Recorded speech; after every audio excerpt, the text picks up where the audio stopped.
Hi there, everybody. Welcome to the Vintage Sewing Machine Garage YouTube channel. And I wanted to show you yet another example of how sewing machines from the vintage era were in many ways just like consumer items today. They were available with different levels of features. Unlike products today, or many of them, all of the products made back in this era for consumers, and I'm talking specifically sewing machines, were generally made with the same level of quality. Now, the machine on the right says domestic, but it was made by the White Sewing Machine Company, and so was the machine on the left, and it actually says White, so don't let the names fool you. Domestic was used, I believe, it was an old name that White had purchased or bought out over the years, and they used it as a maybe a lower tiered brand. The quality was arguably the same. Now, the machine on the right and on the left are very similar in color, if not the same. They even both have the same two-tone color scheme, maybe slightly different. The lighting in here is also making them look different, but I think they're pretty spot on in terms of similarity. So why am I showing you these two machines? It's not just because they're in the same color. Very often, a company like White or Singer or any of the other companies, if they could have a variety of model options, they offered them to people because, again, as I've mentioned many times in earlier videos, these machines were not cheap, okay? The idea of a disposable, crappy plastic sewing machine really didn't exist back then.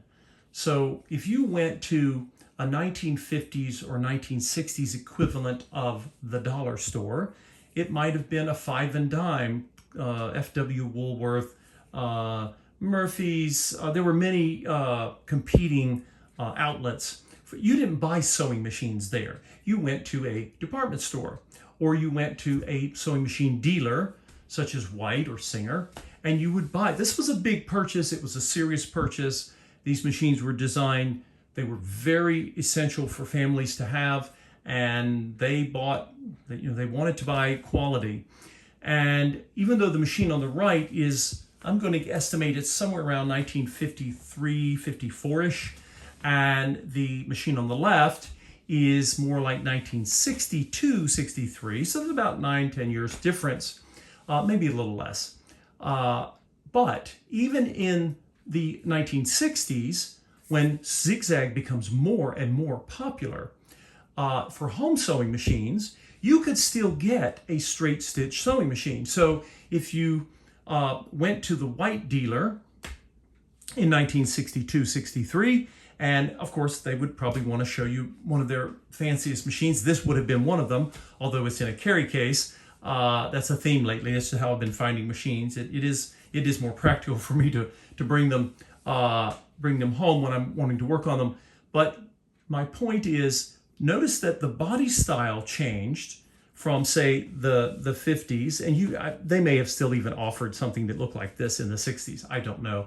But the machine on the left would have come in a straight stitch version and offered basically about the same features that the one from the, say, mid-50s did here on the right, and it would have been less expensive. The body probably was a similar shape to this one, because by the 60s, they were just like car makers. They would change the styling. But honestly, you could go 10 years later and you could buy a White machine in a sort of a similar shape, but with straight stitch, right? So you had stitch length control, but you wouldn't have this. You wouldn't have needle position, and you wouldn't have the zigzag capability. And of course, there were many different versions of this machine. With this one, it was a higher level because it even offered the opportunity to use decorative stitch cams. And again, you didn't have just two options. You would have had many options, especially with companies like Singer and White being so big. They wanted to capture every piece of the demographic consumer pie. And in order to do that, just like with car makers, you had to have either multiple brands or certainly multiple trim levels. And the more features you got, the more you paid. And that was just with the machine. And then, of course, they came standard. Even the fancy machines like this one on the left, this would have been one of White's more expensive models that year, if not the most expensive. they still came with a case standard. If you wanted a table, you had to pay extra. And, these sewing manufacturers knew that a lot of people had sewing tables. They paid a lot of money for them, and they were very resistant to having to swap them out. And they were beautiful tables. People had a different mindset then. You don't just throw something away and get a new one, because they were expensive and they were beautifully made. And so again, you paid for features. So if I could show you the 1962 version of the one on the right, it would have this shape, but a lot of these features would be missing, and it would have been cheaper, but the quality was the same. The other thing to mention here is that in a period of just under 10 years, this color scheme, or this area of color, turquoise, was so popular for so long. Even after you get into the 1960s, this color is still, they sell so many consumer products and automobiles. Now they would shift the color. Sometimes they would make the turquoise a little greener. Sometimes they would make it a little more in the blue spectrum to pretend that they were updating it. But the fact is, of all the colors that were used in consumer products during that time frame, this color was one of the most successful for a long period of time before it finally went away, and then it would come back later in the 1980s. Tell me if you can guess what they called a deeper, darker version of this color in the 1980s. They didn't call it turquoise. I'll leave that there for you. You all can tell me what you think they would have called it in the 80s. Of course, sewing machines were no longer made of this quality by the 1980s. But anyway, I wanted you to see this to show you that the white company, just pretend that this, instead of saying domestic, just pretend it says white, because it is a white, just with it by any other name. What you see is the quality is still the same. It is still fantastic. They haven't started to cheapen quality at white yet. They would, just as Singer would and all the others would eventually. But in this moment, you are still dealing with all incredibly strong steel, wonderful machines, incredible motors, and plenty of features for the time. And so, what's interesting to me, and it's kind of puzzling, I know that obviously if you went in 1963 and you said, oh, here's our, and you can imagine the salespeople directing you to the finest model, just like the car dealers do to this day.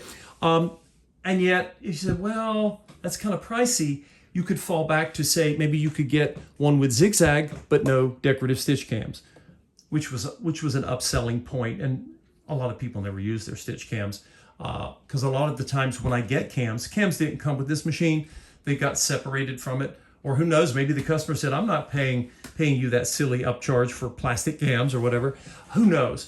But if you wanted to step down a model, maybe you said, well, I like zigzag, but I don't care about needle position, or I don't care about this cams. They would have had many models with different features. But the quality was the same, just the features differed. And that is one of the biggest differences between the way, our parents and our grandparents and our ancestors bought things. Not everybody could afford the fanciest one. It doesn't mean that people in the past were all wealthy. The average size of a house in North America in 1950 was like 800 to 900 square feet.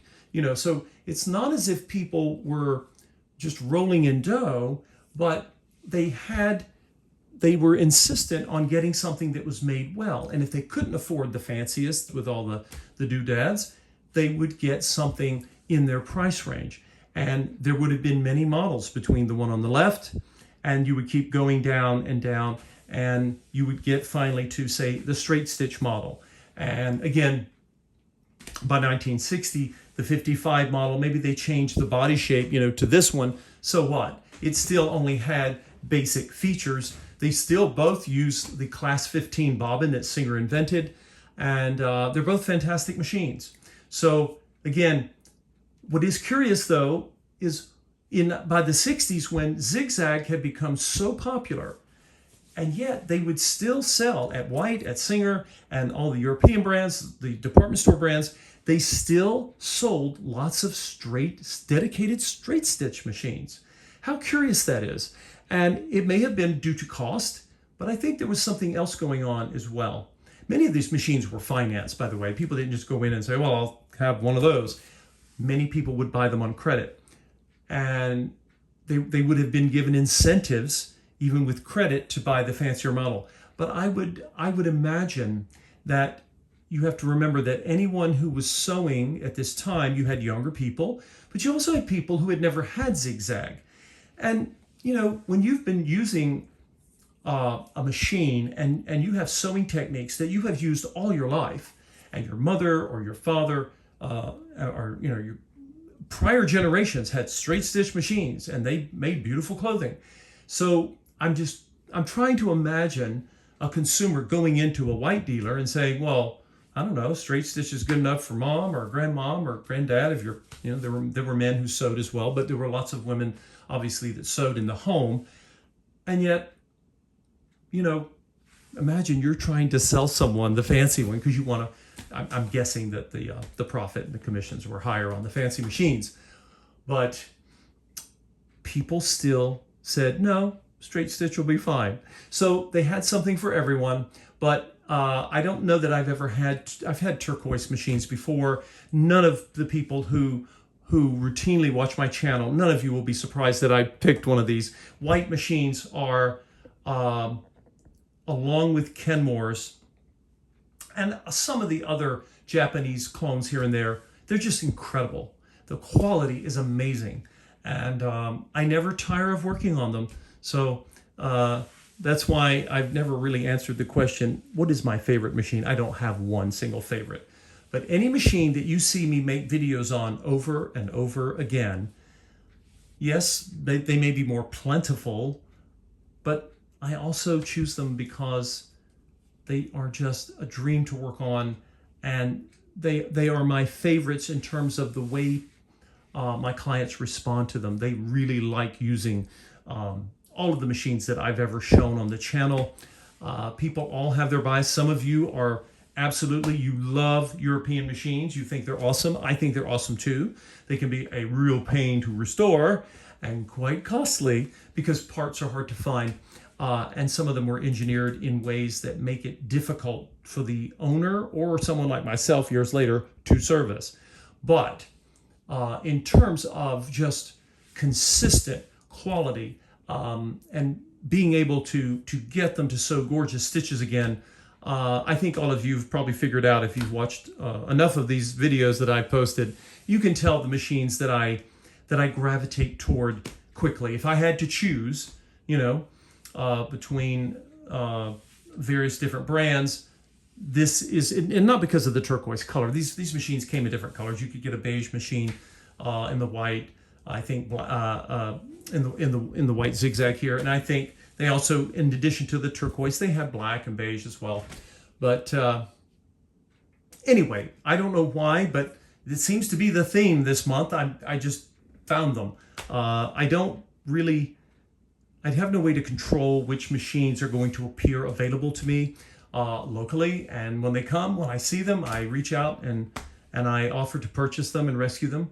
And there's lots of machines out there, tons of vintage sewing machines on the market, on places like Craigslist and Kijiji and Facebook Marketplace and many other places that you can find them.